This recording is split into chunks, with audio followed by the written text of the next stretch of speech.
Hello, my name is Paul Woolley and welcome to Daily Pattern. We're continuing our reflections on the book of Acts. It's often called the Acts of the Apostles, but it's really the Acts of the Spirit, the Holy Spirit working in and through the lives of the earliest Christians. And today we're on Acts chapter 1, verses 9 to 14. Imagine that we haven't been in lockdown for a moment. Imagine that you've been on holiday for a while. That'd be a great thought, wouldn't it? Ruth, my wife, and I had 3 brilliant weeks in the south of France before our children were born. And we were really sorry when it came to an end. But there was a sense in which we had to get back on with the rest of our lives. We weren't made just to be on holiday. Our lives had a greater purpose. The holiday was a springboard to something even more exciting. Well, that's how it was, sort of, with Jesus' disciples. They'd spent 3 amazing years with him, and that period was just about to come to an end. It was really hard for them. But those years with Jesus were a springboard to something even more incredible. In this episode in the book of Acts, the resurrected Jesus in all of his renewed physicality leaves our space and goes into heaven. Heaven isn't a place in the sky. If we got into a rocket and travelled to the end of the universe, we wouldn't find it. In the Bible, heaven is another dimension of reality.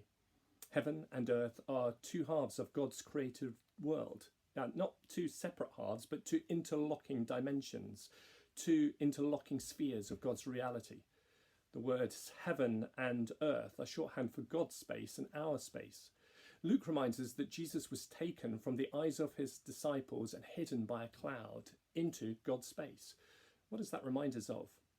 In the Old Testament, clouds were often an indication of God's presence amongst his people. Think about the pillar of cloud and fire that guided the children of Israel, or the cloud that saturated the temple. It was God's presence. 2 things really stand out for me in this passage. Firstly, Jesus will come back. God's space will completely break into ours. God's kingdom will come on earth as in heaven. Everything will be renewed and joined together. And we've got this to look forward to, which should give us hope and courage. Second, Luke writes that Jesus' followers went back to Jerusalem and all joined together constantly in prayer. Whilst Jesus had left their space and gone into God's space, his followers were living their lives in conversation with him and experiencing more of the life of heaven on earth.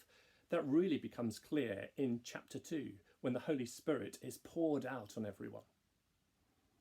The Christian life is more about getting heaven into us and the world around us than us getting into heaven. This is what God calls us to. So this little episode from the book of Acts challenges and encourages us to live life with God now, anticipating a time when everything is going to be renewed and joined together. We're invited to join God in his work of seeing more of the life of heaven on earth. And that involves recognizing all of God's rule in all of our lives. So, what are we waiting for? Let's go for it. Have a great day.